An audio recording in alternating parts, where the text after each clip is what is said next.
Assalamualaikum warahmatullahi wabarakatuh. Hai para pencinta catur dan para catur mania, selamat datang kembali di Legenda Catur Dunia. Kali ini saya tidak jadi untuk mengulas permainannya Carlsen versus Abdus Satorov di perebutan tempat ketiga turnamen kejuaraan dunia Fischer Random kemarin lusa kawan. Ini ada berita menarik dari FIDE. FIDE telah mengirimkan undangan resmi kawan pada Ding Liren untuk berpartisipasi dalam kejuaraan dunia 2023 menghadapi Ianepo Niachi kawan. Jadi sudah clear sekarang. Ianepo akan menghadapi Ding Liren tahun 2023 dan kita akan mendapati juara dunia baru tahun 2023 kawan. Setelah Magnus Carlsen secara resmi, secara tertulis, Magnus Carlsen tidak akan bertanding di kejuaraan dunia tahun 2023. Dan ini memberikan kesempatan bagi pecatur nomor 2 Ding Liren. Akhirnya secara resmi beberapa hari yang lalu dia mendapatkan undangan resmi dari FIDE. Di halaman website resmi FIDE, artikelnya seperti ini. Bagi kawan-kawan yang pintar bahasa Inggris, silahkan artikan sendiri artikel yang ditulis oleh website fide.com ini kawan. Dan kita tunggu saja nanti jadwalnya seperti apa. FIDE juga masih mencari tempat pergelaran itu akan dimainkan di mana. Masih nego 2 lokasi yang akan menjadi pilihan untuk menggelar kejuaraan dunia tahun 2023 nanti kawan. Cukup menarik. Ianepo akan menghadapi Ding Liren di tahun 2023. Oke, untuk melihat kekuatan dua pemain ini kawan, saya akan coba hadirkan permainan mereka berdua. Kebetulan mereka pernah bertemu dalam kandidat turnamen 2020 dan 2022 kawan.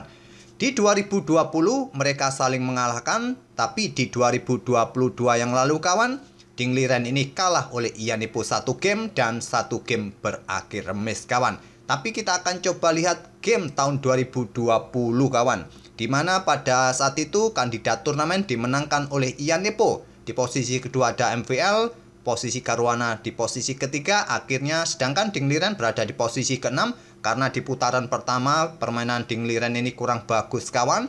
Tapi dia sempat comeback di putaran kedua tapi tidak cukup untuk mendongkrak posisinya. Akhirnya Ianepo melawan Magnus Carlsen 2021 yang lalu, tapi Ianepo gagal merebut gelar juara dari King Magnus. Oke, langsung saja ke atas papan kita lihat permainannya Ding Liren versus Ianepo pada putaran kedua. Pada pertemuan di putaran pertama, Ding Liren kalah, artinya Ianepo saat itu menang. Dan sekarang giliran Ding Liren di babak 14 ini kawan. Pegang putih mengawali dengan pembukaan pion menteri pion D4, kuda F6, pion C4, dan pion G6. Apa nama pembukaan ini kawan? Masih tanda tanya. Bisa ke King's Indian Defense atau Granville Defense. Kalau di sini Ding Liren memilih dengan langkah kuda C3, kemungkinan Ianepo akan bermain dengan Granville Defense. Salah satu pemain yang ahli dalam permainan Granville Defense selain Maxime Lagravière. Tapi kita tidak melihat permainan Granville Defense kawan.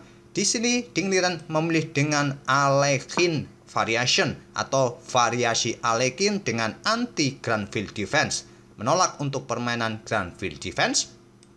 Pion E6 melanjutkan King's Indian Defense. Pion E4 untuk mendapatkan kontrol petak pusat kawan langsung dengan 3 pionnya ini. Dan langsung diserang dengan pion C5. Ditolak dengan pion D5. Menantang pertukaran pion E pukul pion D5. Ditolak oleh Ianepo dengan pion D6. Gajah D3 melanjutkan pengembangan. Gajah G7 juga persiapan rokade. Kuda berkembang ke E2 juga persiapan rokade kawan. Tapi terlebih dahulu Ianepo melakukan pertukaran pion untuk membuka permainan agar gajahnya ini juga cepat berkembang di diagonal ini. Tapi rasanya sulit kawan, karena petak-petak ini sudah dikontrol semua oleh pion-pion putih. Apalagi Ding Liren pukul balik menggunakan pion C. Lengkap sudah penderitaan gajah terang hitam ini. Tidak punya petak untuk berkembang pada diagonal C8 H3 ini kawan. Di sini kuda B berkembang ke D7. Kalau gajah ini berkembang terlebih dahulu ke D7, kuda tidak mempunyai tempat untuk berkembang juga kawan. Oleh karena itu kuda B berkembang ke D7, persiapan ke peta E5 mungkin. Di sini kuda E ke C3. Inilah langkah yang cukup menarik dari Ding Liren di tahap pembukaannya. Tidak terburu-buru rokade, walaupun pilihan utama pada posisi ini menurut Stockfish adalah rokade kawan. Ataupun kuda B berkembang ke C3. Itulah langkah yang cukup logis, langkah yang sering kita ambil, mengembangkan para perwira secepat mungkin. Tapi Dingliren memilih dengan langkah kuda E ke C3 untuk memberikan backup petak B5 kawan. Karena sudah terlihat kawan pion C-nya tadi bergeser ke lajur D, jadi kontrol petak B5 ini akan berkurang untuk mencoba menghentikan pion-pion hitam yang segera didorong di sayap menteri kawan. Tapi terlebih dahulu pion A6, jelas tujuannya pion B5 dihentikan dengan pion A4, kuda H5, lanjut Ian Nepo. Membuka diagonal gelapnya untuk menjaga diagonal gelap ini agar raja tidak bisa rokade lagi kawan, atau membuka akses menterinya juga bergerak ke petak H4. Kuda pun kedepannya bisa menempati spot ini, cukup mengganggu juga posisi kuda nanti. Terlebih dahulu pada posisi ini rokade dipilih oleh Dingliren. Mungkin gajah D3 bisa kalian pilih, juga tak ada masalah untuk blokade gajah hitam yang ingin bergerak ke petak D4 ataupun ada ancaman dari menteri. Ke sini pun juga tak ada masalah kawan. Kalau ada skak menteri ke sini ya masih bisa kalian blokade dengan gajah di peta F2, nanti bisa rokade dan seterusnya kawan. Oke, kembali ke langkah aslinya. Jadi pada posisi ini kawan, rokade dipilih oleh Dingliren, salah satu pilihan terbaik juga, dan gajah D4 skak. Raja bergeser, kalau diblokade dengan benteng ya rugi pertukaran. Raja bergeser ke peta H1, sekarang kuda ke E5, lanjut Ian Nepo untuk serang gajah terang. Mungkin kalian melihat bahwa menteri ini bisa saja bergerak kawan ke peta H4 langsung diikuti langkah kuda skakmat. Mungkin bisa seperti itu, tapi masih bisa diantisipasi oleh putih dengan langkah tantangan pertukaran menteri. Menteri E1 menjaga petak G3 dan petak G3 akan aman dari ancaman skakmat. Oleh karena itu, tidak terburu-buru dengan menterinya kawan, Ian Nepo melangkahkan kudanya ke pusat, membuka juga diagonal terang bagi gajahnya kawan, memberikan kesempatan segera berkembang mungkin ke petak D7, juga incar gajah terang putih. Balasan dari Dingliren adalah kudanya kembali ke E2, mencoba mengeliminasi gajah yang cukup mengganggu agar rajanya nanti bisa leluasa bergerak.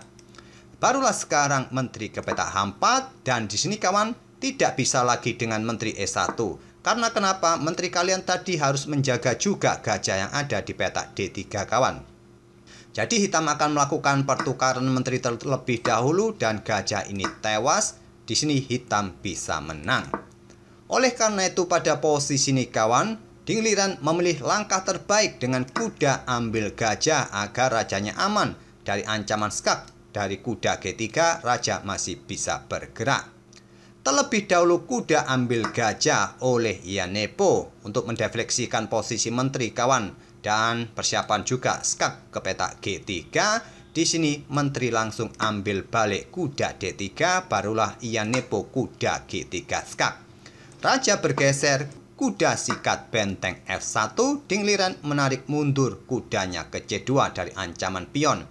Kalau ambil kuda di sini kawan, ya akan memberikan keuntungan bagi hitam. Kuda putih juga tewas. Karena melihat posisi kuda hitam ini sudah tidak bisa balik kampung lagi kawan. Oleh karena itu, kuda mundur ke C2. Dan di sini kalian bisa ambil pion ini, tapi kuda juga tewas kawan. Ian Nepo memilih ambil pion H2 dengan kudanya. Tapi tetap kuda juga masih belum bisa balik kampung kawan.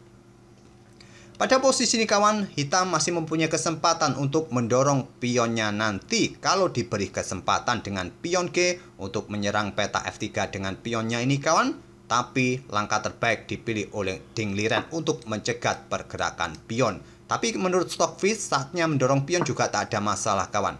Di sini juga putih jangan terburu-buru ambil pion ini. Karena kenapa? Karena kuda ambil pion F3 skak, diambil balik oleh pion G, dan menteri ambil menteri. Masalahnya di sini kawan, setelah diambil balik oleh gajah, benteng mengepin gajah. Hitam berbalik unggul kawan. Jadi setelah tadi pion G5 dimainkan oleh hitam kawan, ya langkah yang bagus bagi putih bisa bermain dengan langkah mengaktifkan kuda ke petak D2. Ataupun juga bermain dengan pion E5. Kita tidak temui variasi ini, Ian Nepo memilih dengan langkah rokade pendek langsung dan Dingliren menantang pertukaran menteri. Karena di langkah berikutnya dia sudah jelas mendapatkan kuda, jadi sesegera mungkin ada kesempatan ya bertukar menteri. Oleh karena itu terlebih dahulu kuda ambil pion F3 skak. Setelah diambil balik oleh pion G, Iyanepo menolak pertukaran, ingin rebut pion ini kembali. Hitung-hitungannya pengorbanan kuda tadi kawan untuk mendapatkan benteng plus 2 pion. Dan posisi pion F3 ini terancam tidak diperdulikan oleh Dingliren. Dia mengembangkan perwira gajah gelap F4.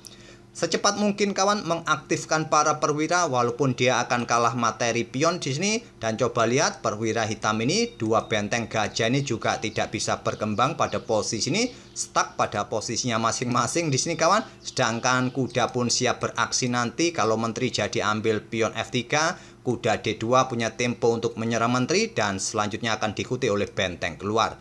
Iyanepo tetap ambil pion F3. Kuda D2 serang menteri, menjaga pion juga, memberikan jalan bagi benteng keluar kawan. Iyanepo juga mengancam menteri putih dengan pion F6. Silakan pause video ini untuk beberapa detik kawan dan coba temukan langkah terbaik bagi putih untuk mendapatkan keuntungan di sini. Kedua menteri saling terancam kawan. Putih terancam oleh pion, sedangkan menteri hitam terancam oleh kuda, tapi sekarang giliran putih melangkah. Apakah sudah ketemu kawan? Apakah kalian menemukan langkah menteri ke petak G3 menantang pertukaran? Langkah ini juga bagus kawan. Tapi Dingliren mengambil pion G6 dengan tempo skak. Artinya dia untung 1 pion. Kuda ambil menteri F3. Sekarang selisihnya masih 2 pion kawan. Iyanepo masih unggul 2 pion dan permainan berlanjut dengan gajah G4 serang kuda. Kuda kembali ke D2, gajah ke E2 untuk mencegah pergerakan kuda yang ingin manuver kawan ke peta ini agar tidak mendekati bentengnya. Raja ke F2 dan di sini gajah bergerak ke peta D3. Kuda ke E1, pion C4 melindungi gajahnya dan di sini gajah ambil pion D6 serang benteng. Benteng digeser ke lajur E. Dan sekarang kuda ambil gajah D3, diambil balik oleh pion C. Gajah bergerak ke C7, persiapan pionnya didorong berkoneksi dengan gajahnya nanti kawan. Raja naik ke peta F7, mengaktifkan rajanya. Benteng putih A3 ingin rebut pion ini dan sudah tidak bisa di backup lagi kawan. Benteng A bergeser ke C8. Pion D6, raja bergerak ke E6 dan benteng ambil pion D3. Dengan dukungan benteng, pionnya ini masih cukup aman kawan. Raja ke D7, selanjutnya kuda C4 dan di sini Iyanepo sikat gajah yang ada di peta C7. Di posisi ini kawan kalian bisa ambil balik benteng hitam dengan pion D ini, kalian menang. Tapi Dingliren melangkah dengan langkah kuda ke peta B6. Di posisi ini Iyanepo Niaji menyerah. Dengan tempo skak, raja tidak bisa ambil pion karena sudah didukung oleh benteng di belakang. Seumpama permainan dilanjutkan dengan langkah raja ke C6 mendekati kuda, pion akan ambil benteng.